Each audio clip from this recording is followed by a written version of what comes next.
Scorpio, hi! Welcome to Mr. Queen PH. At titingnan natin ang energies ng inyong kaperahan, money, career, finances for November 2024.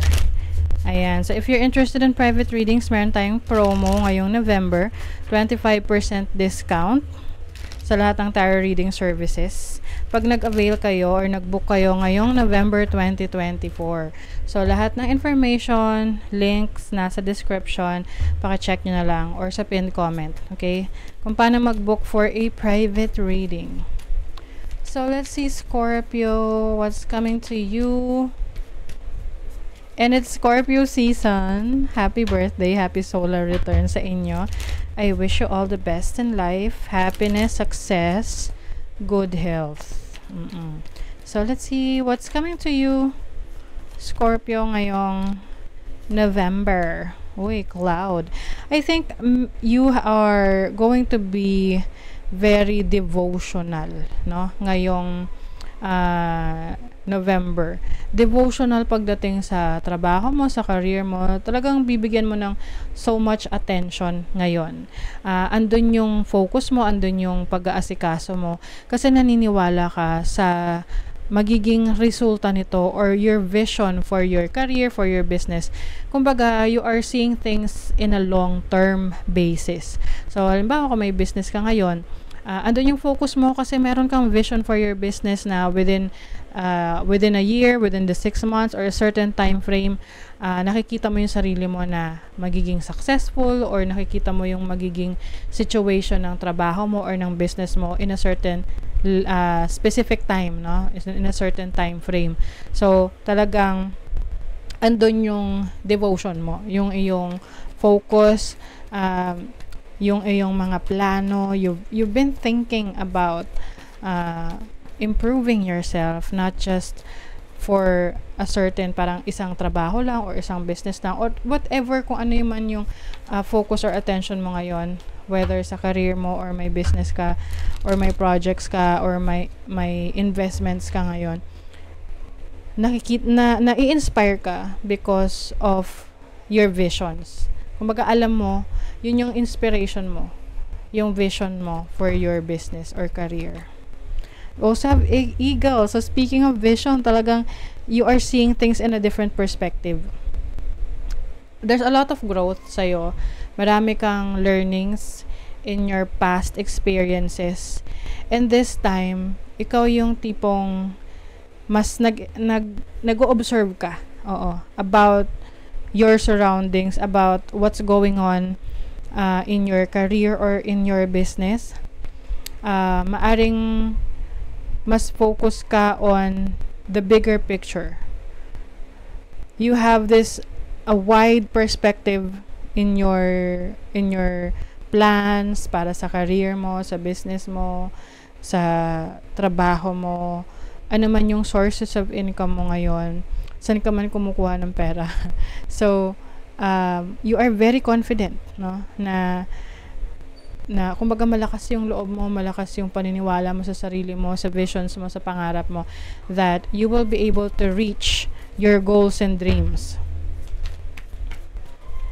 You also have the sun, diba? Speaking of lakas ng loob, courage, the sun is like, parang ito yung bibigay sa'yo ng liwanag, ng clarity. This is also about happiness. There's this fire in you. Kumbaga, hype na hype ka ngayon, Scorpio, sa mga pinupurso mo sa trabaho mo, sa business mo. You are devoted, you are focused on your goals.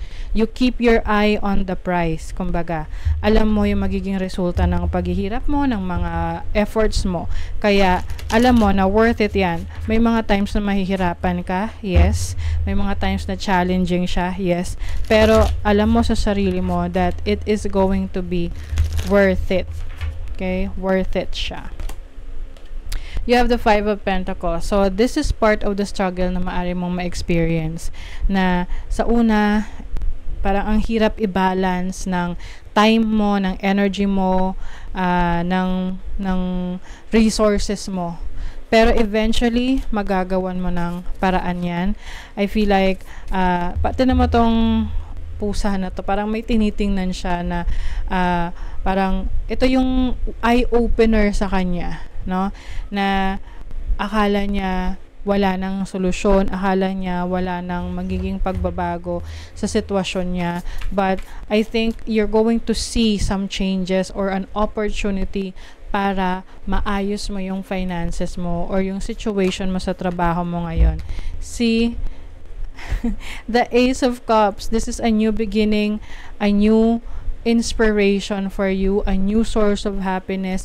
Pwedeng makakakita ka ng opportunity dito sa difficulty na to.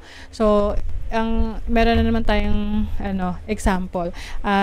Ito yung favorite ko ring example, lalo na ng pandemic, no? Kasi parang yung pandemic kasi naging eye-opener siya for a lot of opportunities. Maraming nabago na buhay during the pandemic.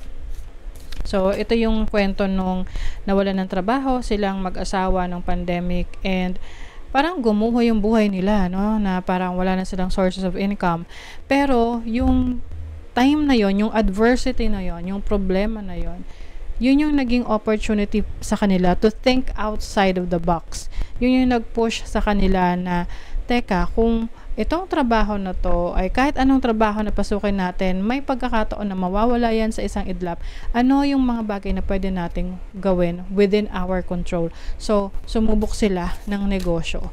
At yung negosyo na yon naging very successful. So, kung hindi sila natanggal sa trabaho, sa tingin nyo ba, mag-iisip sila, may time sila na makapag-isip na makapagnegosyo? So, pwedeng most likely hindi, no? Pero, yun yung naging opportunity nila na to get out of their comfort zone and explore possibilities. Okay? You have Temperance. So, I think you're going to be very patient with your goals. May mga bagay na hindi ka mamadaliin, lalo na't alam mo na it will take some time para makita mo yung resulta. You're just going to go with the process, undergo with the process, but alam mo rin, binabantayan mo rin kung ano na yung improvement mo, 'di ba? Oh, Nine of Pentacles. So, this is going to be worth it para sa inyo, Scorpio.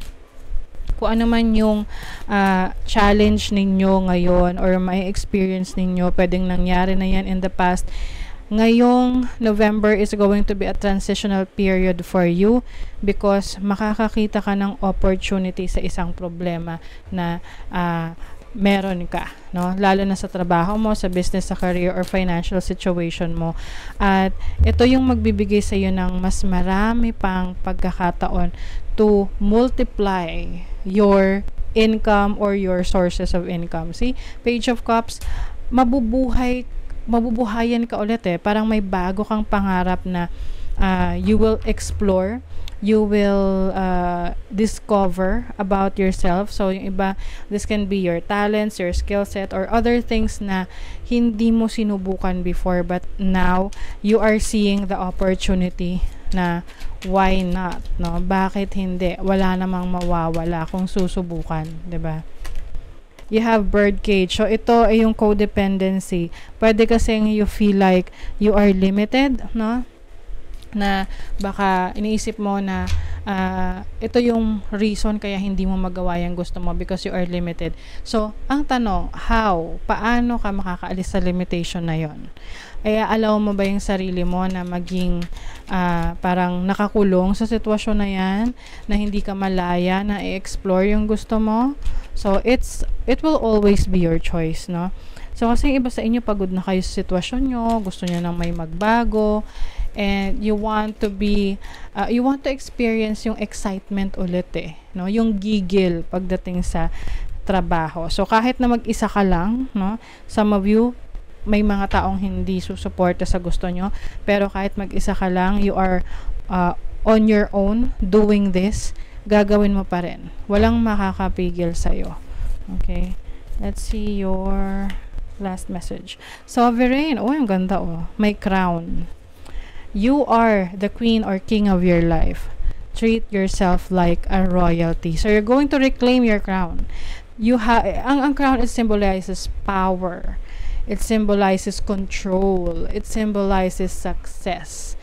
authority. So, you have the power, the control, the authority over yourself. So, i-claim mo yung crown na yan because you deserve it. Okay? So, that is your reading, Scorpio. Thank you so much. Bye.